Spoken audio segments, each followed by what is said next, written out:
Hello and welcome to Train Signal. You're watching Network I/O Control, or NIOC. In this lesson, I'll start off by answering the question, what is Network I/O Control? From there, I'll show you what's new in vSphere 5 Network I/O Control before I show you how to configure Network I/O Control in your virtual infrastructure. So with that, let's get started. What is Network I/O Control to begin with? Well, it's often called NIOC, and Network I/O Control is essentially quality of service for the virtual network. So in other words, there could be traffic traversing the virtual network like NFS traffic, iSCSI, virtual machine traffic, fault tolerance traffic, and vMotion traffic. All these different types of traffic can adversely affect other types of traffic. So, for example, if you have a vMotion occurring, or let's say multiple vMotions, that could actually slow down your virtual machine traffic. So you don't want, let's say, end-user applications slowed down by perhaps a vMotion occurring or fault tolerance traffic. So what you're able to do with Network I/O Control is to essentially throttle these different types of traffic and ensure that the traffic type that's the highest priority to you, primarily your applications, most likely your application and storage traffic, gets the most bandwidth, or gets the bandwidth really that it deserves. Now, Network I/O Control does require vSphere Enterprise Plus, and it does require that you're also using the vSphere Distributed Switch, or the VDS. Before I cover what's new in vSphere 5 with Network I/O Control, first let me give you a little bit of background about it and a little bit more information. It was a new feature in vSphere 4.1, and it's called NIOC for short, and I've also seen it written as NetIOC in VMware documentation. Like I said, it's quality of service for the virtual network, and it uses shares, which you're already used to using in vSphere with resource pools. So you're used to configuring shares for a resource pool, let's say for CPU and memory. Now you're configuring shares for network quality of service as well. NIOC ensures the best performance for critical vSphere infrastructure services like NFS, iSCSI, fault tolerance, and vMotion when there's high network utilization. But you may also want to give high priority, let's say, to Tier 1 applications. Applications that might be negatively affected by perhaps a lesser priority vMotion or backup traffic that's using NFS. So you really have to understand your infrastructure and your applications and the type of network traffic that's being created. Perhaps you want to split out this network traffic if it's actually causing too many problems, but for the most part, this quality of service provided in NIOC is going to be exactly what virtual networks need to ensure that your most critical traffic gets the priority that it deserves in the virtual infrastructure network. Now, there's more information if you want to go check it out on vSphere Network I/O Best Practices at that URL right there.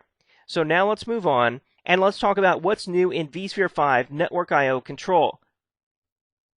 New in vSphere 5 with Network I/O Control, there is one new, rather nice feature, which is user-defined network resource pools. So what this does is it allows you to create essentially resource pools for network traffic. So you can create a resource pool and you can assign, let's say, to that resource pool maybe a high priority. You create another resource pool that's medium, another resource pool that's low. And so you can think of this as your different SLAs, or your different quality of service levels that you're going to provide. Maybe you have multiple tenants in the virtual infrastructure, or they even could be just types of applications in your infrastructure. So your Tier 1 applications, those go into the highest level, and maybe all your print servers and backup appliances, those go into the lowest level, and so forth. Maybe the end user virtual machine traffic is in the medium level. And then what you're able to do with this is you can even bridge the virtual and the physical network by actually assigning quality of service 802.1 tagging to those resource pools. So the virtual network traffic that leaves the virtual network out onto the physical infrastructure has an 802.1 tag on it, actually, that's going to stay with it.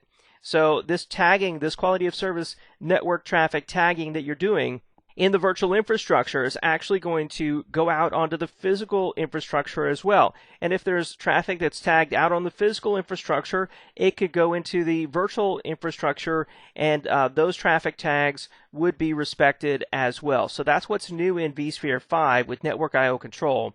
And in just a second, I'll show you how to enable or create one of these user-defined network resource pools. So now we're to the point of configuring network I/O control, and to do that, of course, we have to first have a virtual distributed switch. We also have to be using vSphere Enterprise Plus. So let's go over to our vSphere client, and I'll show you how to do it step by step. Here I am in my vSphere client, and to configure network I/O control, we need to go into the networking inventory. I'll go up here to the inventory and down to networking. And then, like I said, you need to be using a virtual distributed switch. So let's go ahead and create a virtual distributed switch. Since I don't already have one, it's not hard. I'm just going to click here, New vSphere Distributed Switch. We're going to use a vSphere Distributed Switch version 5, and it says that the following new features are available: a user-defined network resource pool in network I/O control, as well as NetFlow and port mirroring. So this is what I was talking about right here. So your distributed virtual switch needs to be version 5. So if you have an earlier version, like a version 4.1, it might still, or it will still support network I/O control, but it won't support these user-defined network resource pools. So you'd have to upgrade your distributed virtual switch to the latest version, version 5. I'll click Next here. We'll just leave it as the default here. We'll just call it DV switch. That's not really important. We'll go ahead and add server ESX3. I'll click Next here. It says there's no physical adapters. Do you want to continue adding the host? Yeah, sure, let's go ahead. We'll automatically create a port group and click Finish. So we've got our distributed virtual switch. Of course, without uplinks, any virtual machines we put in this new DV port group won't be able to access the physical network. That's important. I don't want to just blow by that error message because it could be important, but for the purposes of showing you how to enable network I/O control, it really isn't that important. So we've got our distributed virtual port group here. And normally when you first create a new distributed virtual switch, the next thing you'll do is to right-click here and migrate virtual machines over from the standard vSwitch to the new distributed virtual switch or distributed virtual port group. So I'll say cancel there because I don't want to do that just yet. We don't have any uplinks defined. That's also a very critical piece that you normally do during the setup. But more relevant to network I/O control here, what I want to do is to show you how to configure these user-defined resource pools that are new in vSphere 5. To do that, you go to the distributed virtual switch and then to resource allocation. So notice the network resource pools that are right here. And also notice that network I/O control right now is currently disabled. So even with vSphere 4.1, there were these network resource pools, but they were just very specific resource pools for only this particular type of system traffic. Fault-tolerant traffic, host-based replication, of course, wasn't there in vSphere 4.1 because that's a new vSphere 5 feature. iSCSI management, NFS, virtual machine traffic, and vMotion traffic.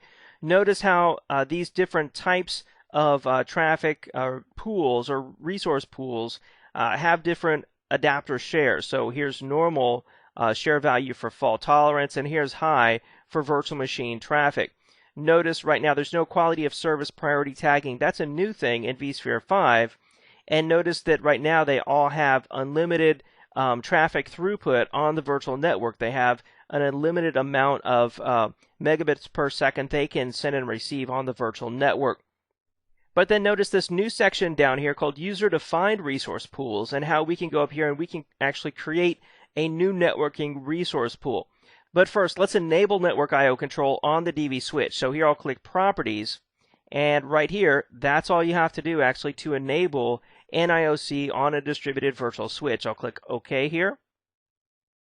And there we go. Network I/O control is enabled. That's all we had to do. And immediately these resource pools down here and these share values take effect on any virtual machines that are connected to that DV port group. So the virtual machine traffic would immediately get a high share value for any packets sent or received across the virtual network. But now we can go in here and we can create our own new networking resource pools. So let's say that we want to bring some Tier 1 applications into the virtual infrastructure, and we want to make sure that those applications will get relatively high priority in the virtual network. So we could create this network resource pool, and I'll give it a name of Tier 1. It's going to be a user-defined resource pool. Then we could set the physical adapter share here to high. so it gets a higher priority as compared to the other types of traffic traversing the virtual network. And then let's say out on our physical network, let's say on our Cisco switches, we've set up queue scheduling and quality of service queues based on our QoS priority tags. So here we could define, let's say, that this traffic for these Tier 1 applications gets a quality of service priority tag of 6, so that out there on those Cisco switches in the queues, that quality of service tag will be seen, and then those packets from our Tier 1 applications will actually get a higher priority out on the physical network, just as they do on the virtual network. So we can say OK here. And here we've defined our Tier 1 resource pool. And then the next thing we need to do is to associate a port group with this new network resource pool. Now, so far we just have this one port group over here called DV port group. I'm just going to right click here and let's go ahead and create another new port group, and let's call this one actually Tier 1 apps. So we've got the Tier 1 apps port group. I'll say finish here. And then we've got the Tier 1 user-defined network resource pool. So let's go ahead and click Manage Port Groups, and I'll select the Tier 1 Apps Port Group. And then what we'll do is we'll say that we want this associated with the Tier 1 Network Resource Pool. So I can say OK here. And now our Tier 1 Apps Resource Pool is associated with the Tier 1 Network Resource Pool, so that it gets a high physical adapter share in the virtual infrastructure across all of our ESXi servers. It also has a priority tag for quality of service of 6, so that if that traffic goes out on the physical network, that it will also get a higher priority out there in the physical network. Now, you could also do multi-tenancy with this, so you could have tenant 1, 2, 3. You could also have, a SLA-defined resource pools over here like Platinum, Gold, and Silver. However you want to lay it out, it's up to you to design, but this capability is available to you in vSphere 5 if you have Enterprise Plus. Of course, at this point, to start using the Tier 1 apps distributed virtual port group and the Tier 1 user-defined network resource pool, we'd want to migrate the virtual machine networking from, let's say, a standard vSwitch or from another distributed virtual port group over to the new Tier 1 apps distributed virtual port group. And that brings us back to the summary for this lesson covering Network I/O Control. We started off by answering the question, what is Network I/O Control, or NIOC? And you found out that it's essentially quality of service for the virtual network. It's only available in vSphere Enterprise Plus at this point, and it does require that you're using a distributed virtual switch. Network I/O Control has some predefined network resource pools for the common virtual infrastructure services, but new in vSphere 5, you can create your own user-defined network resource pools. I showed you how to do that, as well as how to configure Network I/O Control in your virtual infrastructure. Thanks for watching this lesson on vSphere 5 Network I/O Control.